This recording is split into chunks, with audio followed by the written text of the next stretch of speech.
I suppose, first of all, I want to thank you all for taking time, what I would normally say your hectic schedules, but now everyone's in isolation. So I suppose I was going to read a quick insight into each of you, but whilst we're waiting for Matt, I thought it might be best just to go around the table, just to introduce yourself to anybody through the campaign that may not know who you are and where you are at the moment, because it's going to be really mixed up, I thought, with everyone's accents, but where everyone's located at the minute. So we'll start with Emma. Hey guys, Emma Barry. I live in Los Angeles, and I advise all sorts of people in fitness now. So many years with Les Mills, some years with Equinox, and now I consult to boutiques who are closed down, clubs that are closed down, budgets that are closed down, fit tech startups that are quite excited in the background because most of them do digital. And really, I just exist to help people be explosively bold, and I'm delighted to be here today. Thank you so much for organising it. And let's hope that Maddie Thraxton wakes up. Otherwise, there'll be nothing to talk about, no banter, right? I'm done. Yeah. Yeah, hi everybody. I'm Dan Cohen. I'm based in Auckland, New Zealand. Program director for Les Mills International for two large programs, Les Mills Core, formerly known as CXWorks, and Body Combat. And I have been in this industry doing my very best to use my voice and influence to impact people's lives, their flexibility behavior, their values, their attitudes, and really just their internal representations and their beliefs. And at a time like this, what a great thing to do. Take your shirt off, Dan. Show us your core. Maybe as we start to warm up, sweetheart. And Rachel? Hi guys, my name is Rachel Newsham. I was born in the UK. I've been living in Auckland, New Zealand for the past 16, almost 17 years. I'm part of the program director team for Les Mills International, which basically means we design workouts for the international business, mixed martial arts and dance, body combat and shabam. And I've been in the industry 20 years, and so what happened for me is I just fell in love with fitness, recognized the power of how it transformed my life as a young girl. And I was just, anything I get excited or passionate about, I tell my friends. If it's a movie, a song, some food, someone, it's just what I do. And I realized that if I make that my life, it's a pretty good use of my time. So yeah, I'm trying to help people fall in love with fitness and transform their life. Amazing. And Tommy? Hey everybody, I'm in the UK in my little bunker here, and what I do is, well, I'm a gym owner, so there's the fitness connection there. Spent most of the day opening the shutter doors, lending out dumbbells to our members so that they can do some workouts at home throughout this whole thing.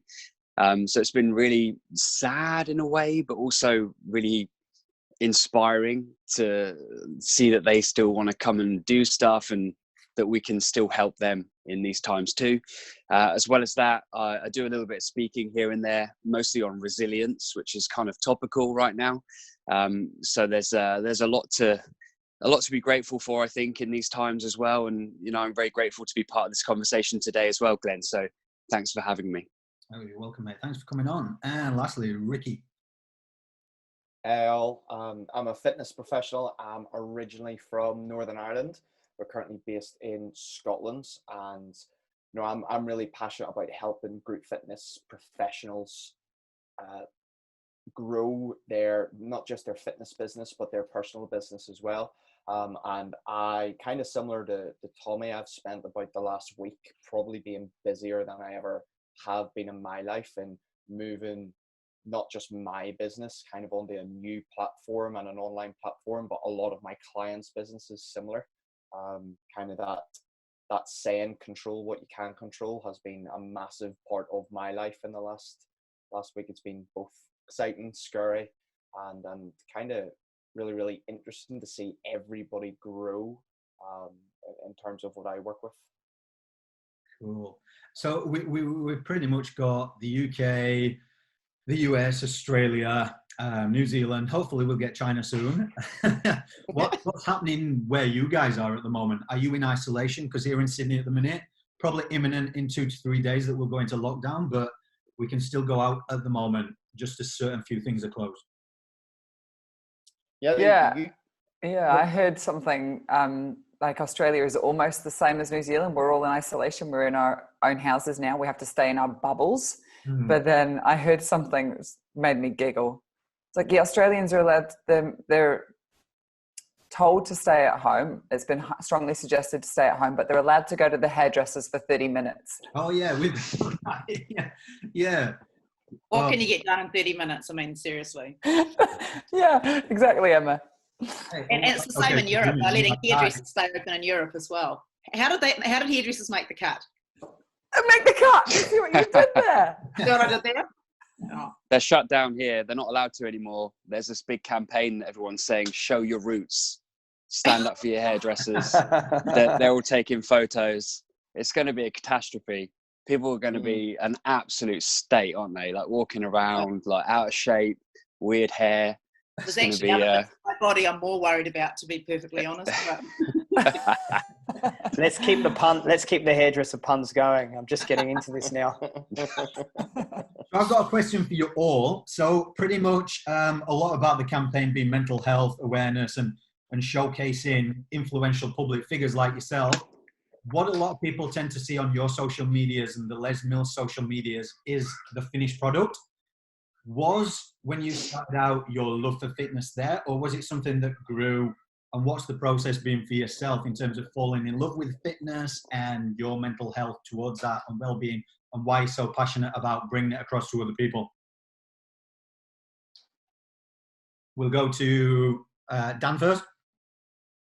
Yeah, cool.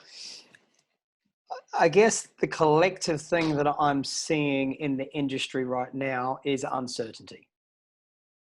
There's a level of uncertainty with themselves, with them being able to pay their bills, at the same time still being able to connect with their members and express their love for the industry, and that's through group fitness or personal training.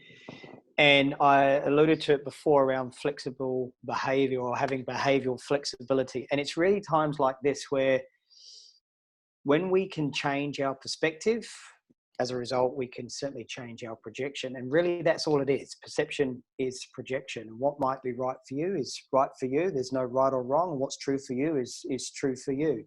And we go through that emotional roller coaster of, just need to make sure my family's safe. Have I got everything I need stocked? And then it becomes that group, the loop of, oh, I've got an idea. We could do this. Oh, what about everybody else? And before you know it, they go back to that, oh, but how am I going to do this on my own? And it's just a roller coaster of emotions. And where you take a moment to center yourself, to write your thoughts down is a really great exercise to do. And really focus on what you want. What is it that you want? And be realistic. And so, for example, I want to be a helicopter pilot. Have you ever had a lesson? No. When do you want to be a pilot by? Next week. Okay, it's not a realistic goal. And so what do you really want to do? And how can you truly impact and positively influence the people around you in the service of others? Still anchoring yourself to your own emotions. You've got to be honest with yourself. Am I afraid? Am I scared? Am I feeling uneasy? Do I still feel this level of uncertainty? Yes. Because if you didn't feel like that, you'd be a bit of a robot, right? And so it's understanding that, however, not actioning on those emotions. Yeah. So when you absolutely open yourself to change really can happen. And so this is why doing things like this, where you can get like-minded people together, high-level thinking, adaptive thinking, some abstract thinking, speak to your family, your friends, your neighbors, your loved ones, do whatever it is that you've got to do to come up with some collective ideas of what you can do in the service of others as well as your family. Cool. And we'll go to Tommy. I know you... Look, I did my research here, Tommy, mate. You are the author of a book called Back Yourself, Challenged Confidence. So you talk about personal development and bridging that gap.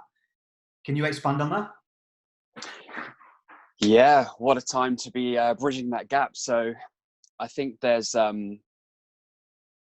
level of thinking amongst people which is very much growth mindset, very much about doing what you can to understand how you feel, very similar to what Dan's just said. And then there's like everybody else. And I think sometimes it can be quite intimidating for somebody who hasn't been exposed to the world of personal development much, who's been very much fixed in their mindset most of their life, to then open up to this world of what you think you shall receive and all these things that we hear about, and the law of attraction and stuff like that. And it can seem like you're going into this land of kind of almost woo-woo-ness. And bridging the gap, I think, is more important than ever, because, you know, we're all here because we care about health, but in particular, we care about mental health. And we're ambassadors and advocates for that message. And so the reason why that book exists is because I wanted to make it possible for people to open the door so that they could then go in to learn from people that are far more intelligent than I am, and far more qualified than I am. But at least I can open the door by making it as simple as possible for them to get started in that world. Because right now, you know, it's ironic, the banner's behind me, but only because the wall is an absolute state. I'm in my sort of bunker in the garage. It's a horrible color. But the banner's there, and it is about transforming challenge into confidence. And we all have challenges. The challenges that we all face are equal in weight in each of us in comparison. It doesn't matter what it is. And the fact of the matter is, there's so much out there that can actually help people to release their challenge and turn it into confidence, but they may never find it. And that's why the bridge is so important. I think in this time that we're in now, the challenges that we're all facing, it's almost like a game of Connect 4, and the bottom's been taken off and the whole lot's just dropped down. It's a reset. We can start again. We can figure out where we want to put our build markers, what we want to do, where's our attention going to be. And I just really, really hope that we and everyone else watching this as well can do whatever we can to show people that it's possible. And, you know, this book's just one in a million ways to do that. So, I'm all in, mate. This is the time when we have to show up brighter than ever. Yeah. And we'll just expand it on towards the social media aspect. How have you guys, well, as I say, a lot of people see the end results when you guys are on stage, and they see all the amazing shows that you put on and Les Mills International. What is that process in terms of when everyone sees that finished product and people look at it and attribute their self-worth to it and think, oh, I want to be there? Can you just talk us through kind of how long it's taken you? Like, it's not a quick fix, and it's not a quick, you know, there's so many people that want the quick road to success, but we'll go to, say, Rachel, you can start. How long is the actual process that you had to put in that work? And that attributes again to mindset and perspective. And yeah, thanks, Glenn. Yeah, absolutely. The finished product is as polished as that we can make it. And in order to be beautiful, we get super ugly. I mean, the reality is this: for every release that's put out, it takes 12 weeks from yay to go, right? Or from no to go and yay to hey, whatever the metaphor is that I just mixed. And initially it's a battle of a playlist who can, you know, find the best songs and then collaborate to this playlist. And then once the playlist has been decided on, and does anybody here understand what it's like to make a playlist? Because everybody has different musical taste. So fun. In fact, this is a challenge. I challenge everybody in isolation to make a playlist and then get it approved by every single person in the room and go, yeah, that's the right order. Yeah, I definitely put that song next. Oh, yeah, that's the best song. It's like, welcome to our world. I think you should slow the jabs down. Yeah, absolutely. That's the next move. I can't wait. It's the joy of the feedback loop. And Emma's right. Emma was there with us from the very beginning. I turned up as a very young, very green, naive, wide-eyed little instructor, trainer. And I got, you know, the keys handed to me and myself and Dan. And we really sort of had to learn how to drive from each other. We had all the skills, we had all the tools, but it's ugly. The reality is it's ugly. You know, there's a lot of teaching rubbish. You guys that teach, that are possibly watching this, that are used to teaching polished, great choreography. In order to get like that, it's really, really rubbish first. And my heart breaks when I teach rubbish choreography, and I can see people in front of me going, really? Really? Is this it? And then the fear on their eyes that, oh, please don't let this be the track. and then the negotiation that goes on in the headspace afterwards, during, and listening to each other's feedback. So yeah, it's. So then I suppose I can ask a question. When we as instructors teach classes and maybe we don't get the feedback or the appreciation that we thought we did a really good class, what is that like for you guys when you're stood in front of maybe your peers who saying yes or no to your playlist? How did you learn to overcome those kind of obstacles and not see it as a self-worth, going, oh, actually, I thought I did a pretty damn bloody good job, and they're saying it's shit. Same thing, but at a higher level. So how do you manage that? Emma, you started out. How do you?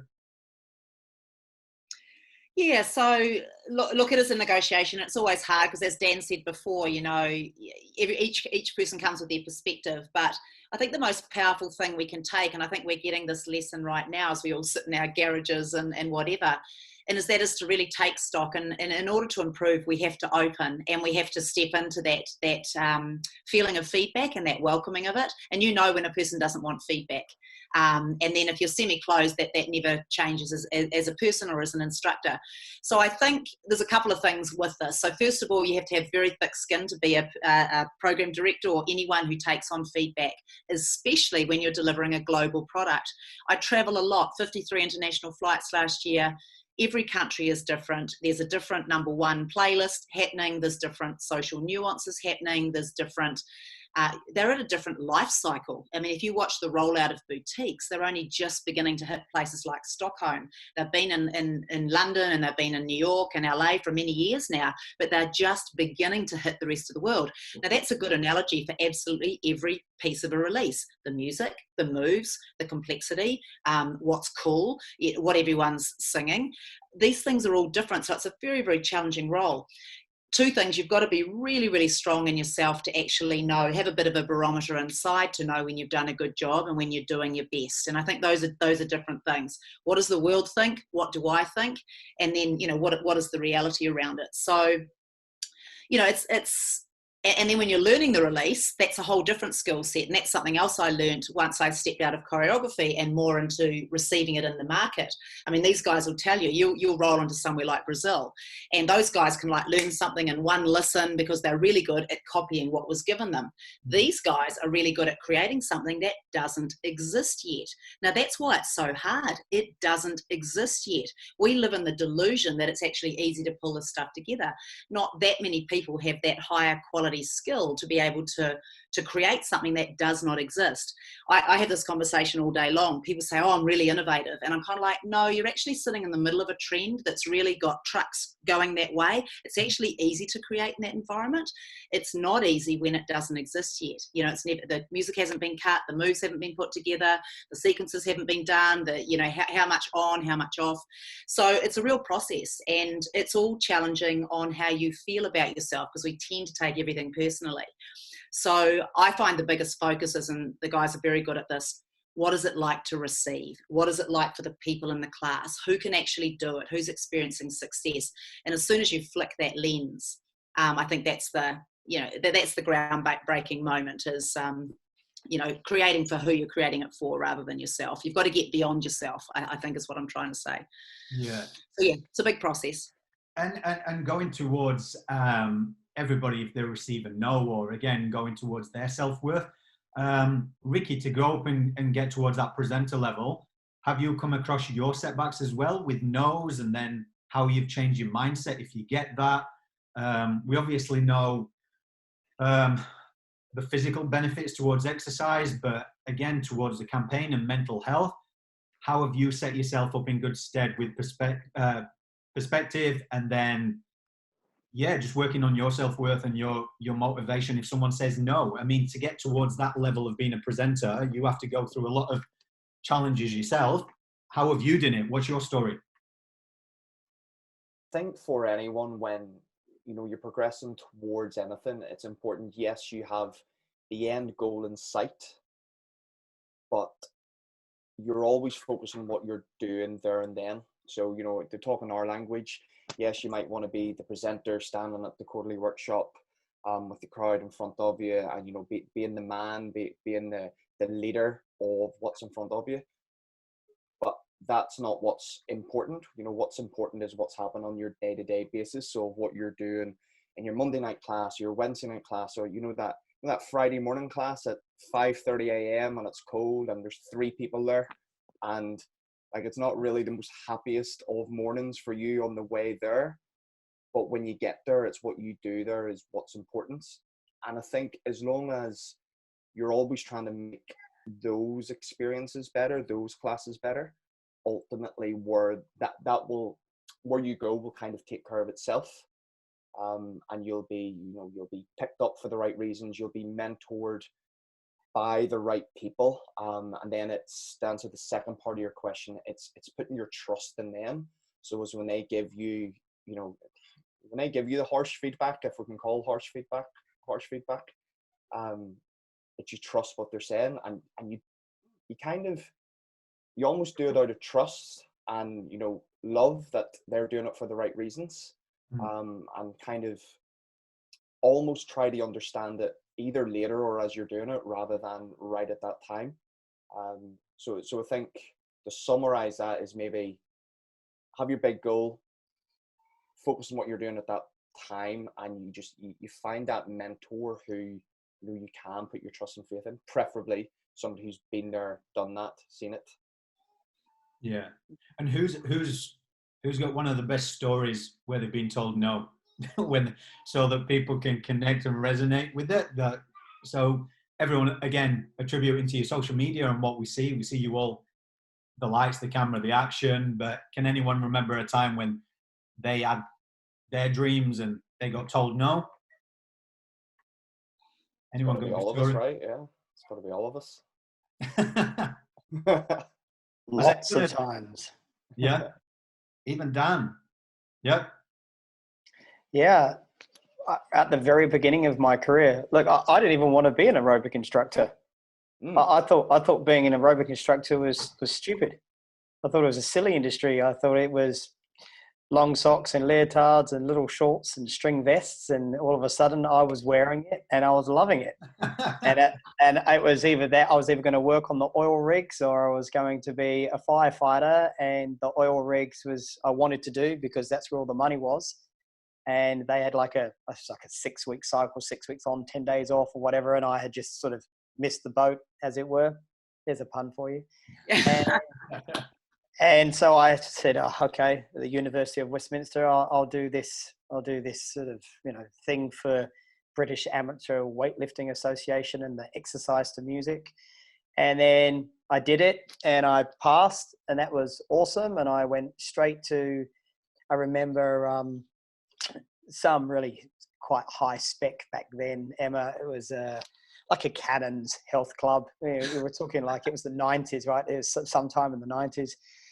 And yeah, the group coordinator at the time, they've changed their name since then, of course, to group fitness managers and etc. And she just looked at me and she just said, no. She actually said this. She said, no, thank you.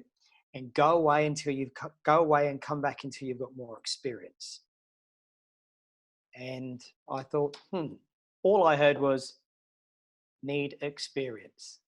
That's really all I took from the conversation. And so I started at a place called Leatherhead Leisure Centre and just kept persevering.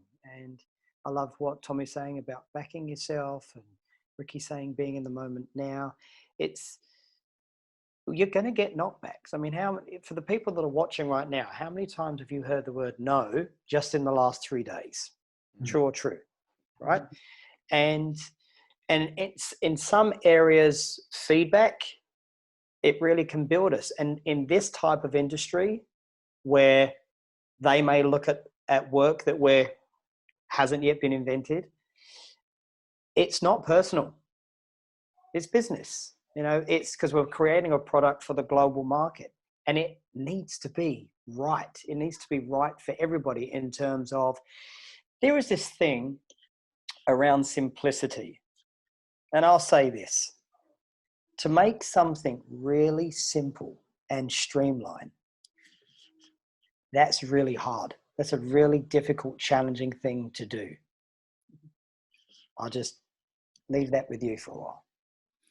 And that'll go to my next question then for each of you. quickly, we'll go through each one of you. If you weren't doing what you was doing today, what do you think you'd be doing? Emma?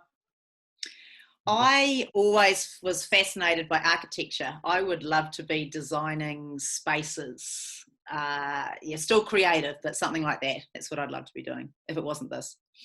Rachel? So I grew up with only boy cousins and a brother, and all my friends on the street were boys. So basically I was convinced I was going to be a professional footballer and I was going to play for Man United. I'd like to think that that was still a possibility. And I mean, I literally was this close to David Beckham at one point when he came and was contracted out to Preston North End up the P&E. So yeah, something in sport, definitely. And Thomas disappeared. Ricky? I've always been involved in sport. I was that kid when I was 14. I was lying to the gym to get in because you have to be 16 to work in the gym at that point, or even be in the gym. So if I didn't end up working in the gym, I would have been a football coach. I was big into football back, similar to Rachel. I have those dreams of playing for Man United as well. Was lucky enough at one point to have trials with football clubs. Never got picked. Knee injuries, back injuries, you know the story. But yeah, I would be in football, coaching probably kids and youth teams. Nice, mate. And Tommy? So the answer would be, I think I'd probably be in the armed forces, actually.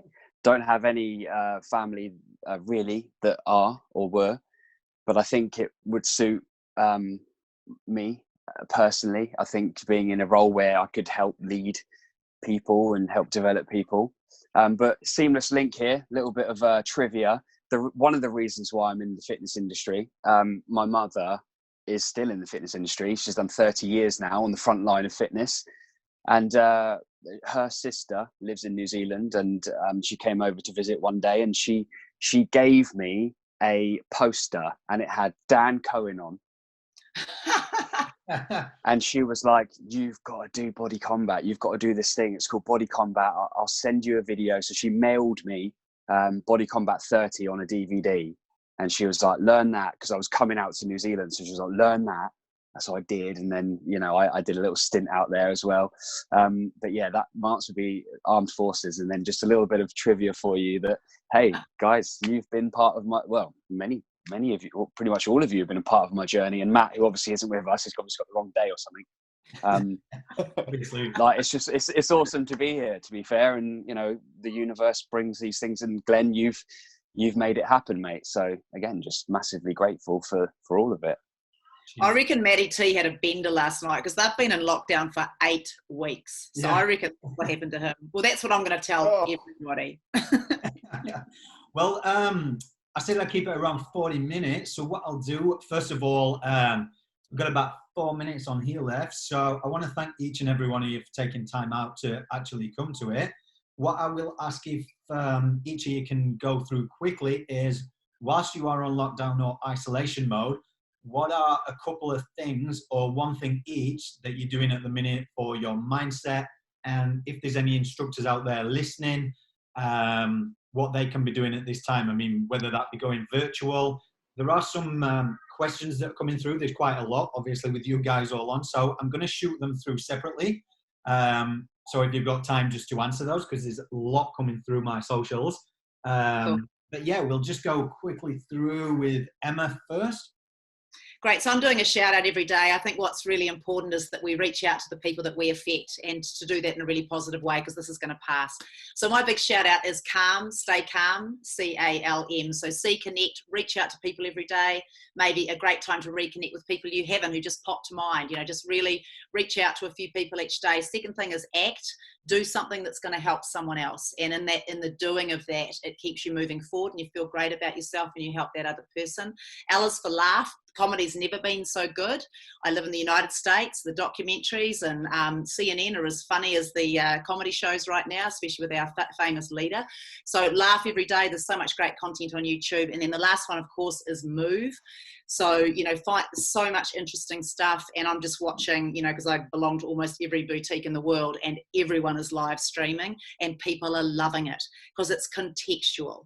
So, you know, obviously Les Mills is giving away, they've given away free digital content for everyone who's a partner with the brand, which is absolutely phenomenal. Speaking with Clive the other day, I mean, he told me some very big numbers of people that were using that platform, or they're loving being at the local gym. So stay calm.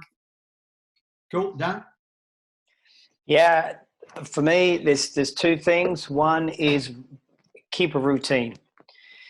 It's great for your mental stability, and that routine might be external or internal. For me, I've tried something that I had never purposely done before, and I'm now on day 8 where I have watched the sun rise and watched the sun set every day. And so I call that my I cup. And so I just take a small opportunity to fill, or start to fill, a little bit of my I cup, because I know that there's a lot of my cups being drained right now. And then secondly is connected. So to stay even more connected in this disconnected world. And so that's taking on the Les Mills values of being brave, one tribe, change the world. And even take a moment of just writing down, like, what does that even mean to me? What does one tribe mean to me? What does being brave mean to me? What does change the world mean to me? Well, I'm going to put that question to Rachel, Tommy, and Ricky as well, because this Zoom is telling me we've got literally like 30 seconds to go. So I just, again, want to thank everybody. I'm going to shoot some Q&As over to you. So if you've got time today during isolation, you can answer them, shoot them back to me, and I'll chuck them through socials. But again, guys, it's been amazing. Can't thank you enough for coming on. Thank you. Cheers, man. Love you guys. All right, See everybody. take care. Thanks, Glenn. You rock. Bye. You rock. Stay safe. Be Screw safe.